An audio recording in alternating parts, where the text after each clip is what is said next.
안녕하세요. 다산이드 전병칠 원장입니다. 자, 이번 시간에는 유도전동기의 특성에 대해서 알아보도록 하겠습니다.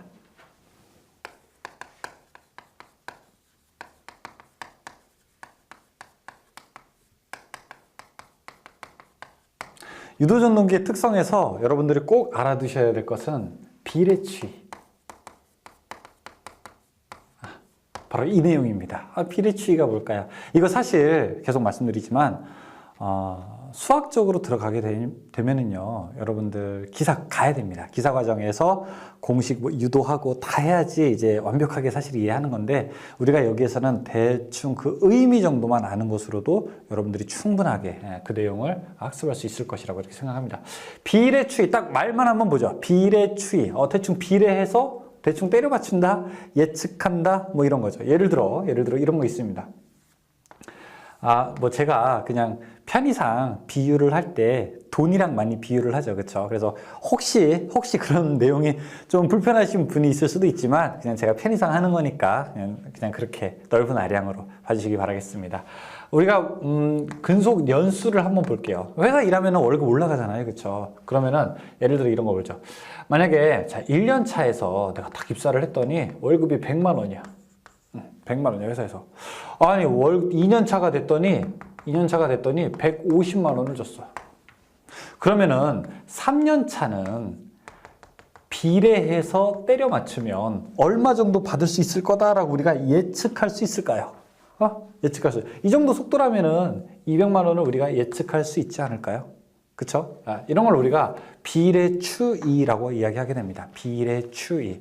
전기에서도 비례추이가 있나요? 네, 맞아요. 어디에서? 바로 전동기 중에서인데, 농형 유도전동기가 아니라 권선형 유도전동기에서. 권선형 유도전동기는 뭔데요? 자, 이렇게 우리가 N극, S극이 회전자처럼 돌아가는 유도전동기인데, 안에서 도는 게 그냥 알루미늄 판이 아니라 여기 두고 전원을 넣어서 동작하는 거. 이걸 우리가 권선형 유도전동기라고 합니다. 회전자를 우리가 2차라고 하게 되거든요. 2차.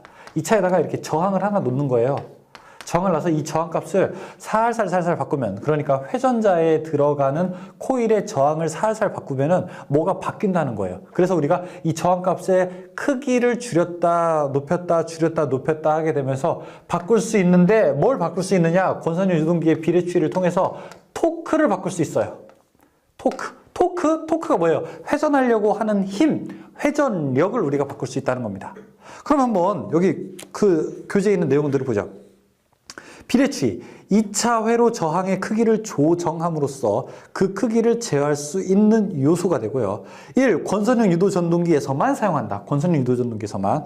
그 다음에 2차 저항이 증가하게 되면, 2차 저항을 제가 이렇게 크게 하면은 슬립이라고 하는 거, 슬립이 증가해서 속도는 감소하게 되는데 토크는 증가하게 돼요. 속도와 토크는 서로 반비례하잖아요. 그렇죠? 자, 그래서 밑에 세 번째 식이 있습니다.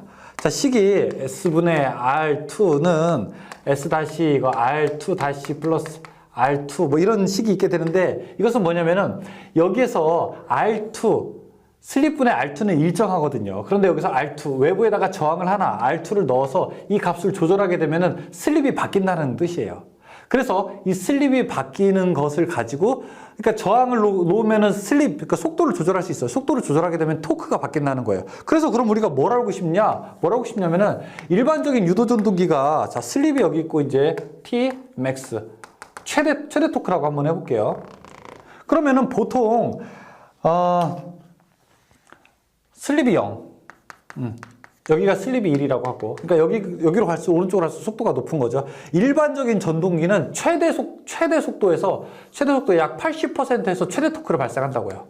그러니까 이게 한 1000rpm짜리라고 하면, 예를 들어 한 800rpm에서 최대 토크를 발생한다고요.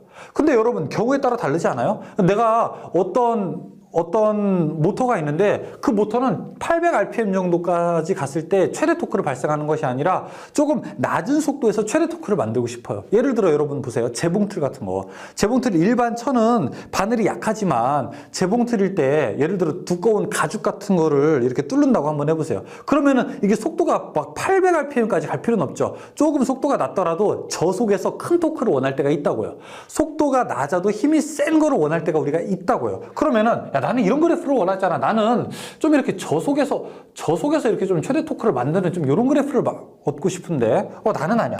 나는 이번에 내가 사용하는 기계는 말이야, 한 500rpm 정도에서 최대 토크를 얻고 싶어. 그래서 다들 최대 토크를 얻고 싶은 시점이 다를 수 있어요.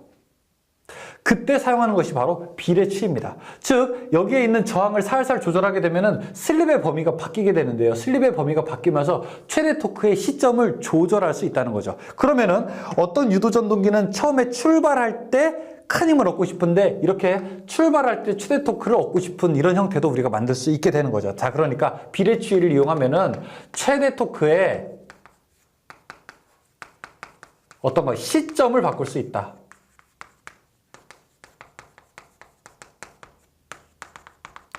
자, 이 얘기는 최대 토크는 불변이에요. 변하지 않아요. 최대 토크가 더 커지는 건 아니에요. 단지 그 시점만 바뀌는 거예요. 아셨죠? 최대 토크의 시점만 바뀌는 겁니다. 여러분들이 예를 들어 회사에서 보너스를 주는데, 야, 연말에 내가 100만 원 줄까? 연초에 100만 원 줄까? 아니면 9월에 100만 원 줄까? 아니면 여름휴가 때 100만 원 줄까?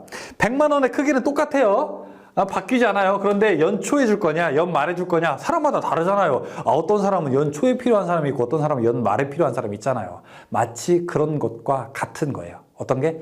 비례추이가. 최대 토크 비례추이 변하냐? 변하지 않는다예요. 변하지 않는다. 아셨죠?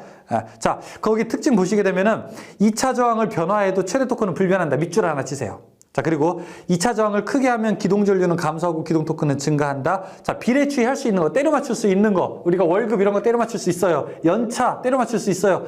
이 근속연이 증가할수록 올라가요. 그쵸? 그 다음에 직급 이런 거 때려 맞출 수 있어요. 마찬가지로 비례추이 할 수 있는 것, 1차 전류, 역률, 1차 입력 이런 것들, 뭐 토크 이런 것들 비례추이 할 수 있습니다. 토일력이라고 하게 되는데 토일역 이렇게 외우세요. 토크, 1차 전류, 그 다음에 역률.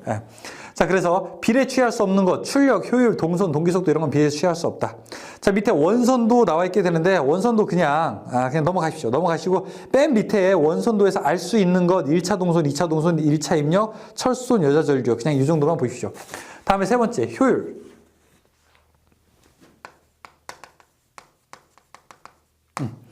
효율을 보시게 되면은 2차 효율 나와 있게 되네요. 근데 그 앞에서 우리가 슬립이라고 이야기했을 때 나왔던 것이 뭐 있게 되네요. 그렇죠? 그래서 2차 효율은 2차 입력분의 P0 출력이라고 이야기를 한다라고 되어 있습니다. 거기 2차 효율 보시게 되면은 2차 P2, 2차 입력분의 Pout, 2차 출력이 되게 되는 거고요. 이게 1-S랑 같고 이게 동기속도분의 회전자 속도와 같다. 이 얘기가 있습니다. 다음에 네 번째. 출력 보시게 되면 유도전동기의 출력 P는 단상일 때 P는 VI 코사인 세타가 되는 거고요. 그 다음에 3상이 될 때는요, P는 루트 3 VI 코사인 세타가 되는 겁니다. 여기에 효율까지 들어갈 수도 있어요. 효율 들어가면 여기에 이렇게 효율만 곱해주면 되는 거죠. 이걸 우리가 읽을 때는 에타라고 있습니다. 에타. 주로 효율 나타낼 때는 이렇게 에타를 나타내죠. 다음에 토크 특성이 있죠. 토크 우리가 본 적 있지 않습니까? 그쵸? 자, 토크. 5번의 토크 특성. 토크는 어떻게 계산한다? 0.975 하고 n분의 p. 직육이랑 똑같아요. 킬로그램 메타로 계산한다. 자, 그리고 토크는 유도전동기는 어떻게 된다? 전압의 제곱에 비례하게 된다. 전압이 2배가 되면요, 토크는 4배가 되는 겁니다. 자, 여기서 하나. 유도전동기는 토크 전압의 제곱에 비례하고 뒤에 나옵니다. 동기전동기는 전압에 비례한다. 이것만 기억하십시오.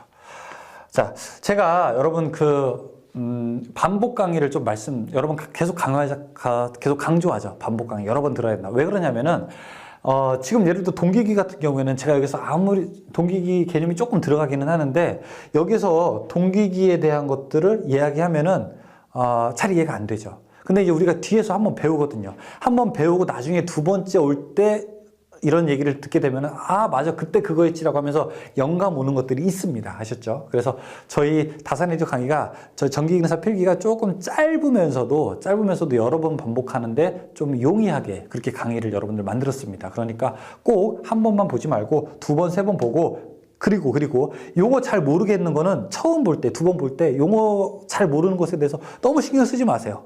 너무 거기서 완벽하게 알아야 되겠다. 막 인터넷 찾아가지고 그 정의가 뭐냐 아니면 뭐 어디 사전 펼쳐가지고 아니면 수학책 펼쳐가지고 절대 그렇게 하지 마세요. 아셨죠? 편안하게 한두 번은 편안하게 들으시길 바라겠습니다. 네. 자 그러면 문제를 한번 보도록 하죠. 1번 비례추이를 이용하여 속도 제어가 되는 전동기는 무엇이라고 하는가? 1. 권선형 유도전동기. 2번 권선형에서 비례추이를 이용한 기동법은 자 2차에다가 저항 놓는 거라고 했잖아요. 그렇죠? 2차 저항 기동법. 3번 다음 중 유도전동에서 비례추이를 할 수 있는 것은 무엇이냐? 비례추이할 수 있는 것 토일역 역률. 4번에 삼상 유도전동기의 특성에서 비례추이하지 않는 것은 무엇이냐? 1번에 출력은 비례추이할 수 없어요. 5번에 권선형 유도전동기 기동 시 회전자 측에 저항을 넣는 이유는 무엇이냐? 회전자 측에 저항을 넣는 이유는 비례추이 하려고. 비례추이 왜 하려고 그래요? 최대 토크를 얻으려고. 그쵸? 기동전류 억제와 토크 증대 4번이죠. 6번 삼상 권선형 유도전동기 기동 시 2차 측에 저항을 접속하는 이유는 출발할 때 토크를 크게 하고 싶어서 1번이죠. 7번 삼상 유도전동기의 2차 저항을 2배로 하면 그 값이 2배로 되는 것은 슬립, 저항을 크게 하면 슬립이 커지죠. 속도가 내려가게 되는 거죠. 8번 삼상 유도전동기에서 2차 측 저항을 2배로 하면 최대 토크는 어떻게 되는가? 최대 토크는 어떻게 된다? 변하지 않는다. 불변이다. 1번 9번 교류전동기를 기동할 때 그림과 같은 기동 특성을 가지는 전동기에는 자, 이 그림과 같은 거 1, 2, 3, 4 여러 가지 형태로 변하는 거 이거 삼상 권선형 유도전동기 비례추이 그림이잖아요. 그렇죠? 10번 슬립 4%인 유도전동기의 등가 부하 저항은 2차 저항의 몇 배인가 물어보고 있습니다. 자, 그냥 답을 외우시죠. 그렇죠? 답을 외우지. 24 잘 나오지는 않아요. 그냥 한번 보십시오. 밑에 식인데 이거는 아까 저 슬립식에서 유도를 해야 되는 거예요. 11번 슬립이 5% 2차 저항 R2가 0.15인 유도전동기의 등가 저항은 얼만큼이 되는가? 역시 슬립식에서 다시 유도를 해야 되는 겁니다. 답은 1.5. 답만 보세요. 앞에 문제 10번, 11번 다 물음표 쳐두세요. 아셨죠? 절대 지금 보지 마세요. 12번 슬립이 일정한 경우 유도전동기의 공급전압이 2분의 1로 감소되면 토크는 어떻게 되는가? 공급전압의 제곱에 비례하기 때문에 이게 2분의 1로 되게 되면요 4분의 1이 되겠죠. 답 4번. 삼상 유도전동기의 토크는 어떻게 되는가? 전압의 제곱에 비례하게 된다. 답 1번. 14번. 일정한 주파수의 전원에서 운전하는 삼상 유도전동기의 전원전압이 80%가 되었다면 토크는 약 어떻게 되는가? 80%가 되었다면 전압의 제곱에 비례하기 때문에 0.8의 제곱이니까 0.64죠. 64%로 감소하게 되죠. 15번 유도전동기에서 원선도 작성 시 필요하지 않은 시험은 무브와 구속, 저항 다 필요한데 4번의 슬립 측정은 원선도라는 도면 상에서 구할 수가 있습니다.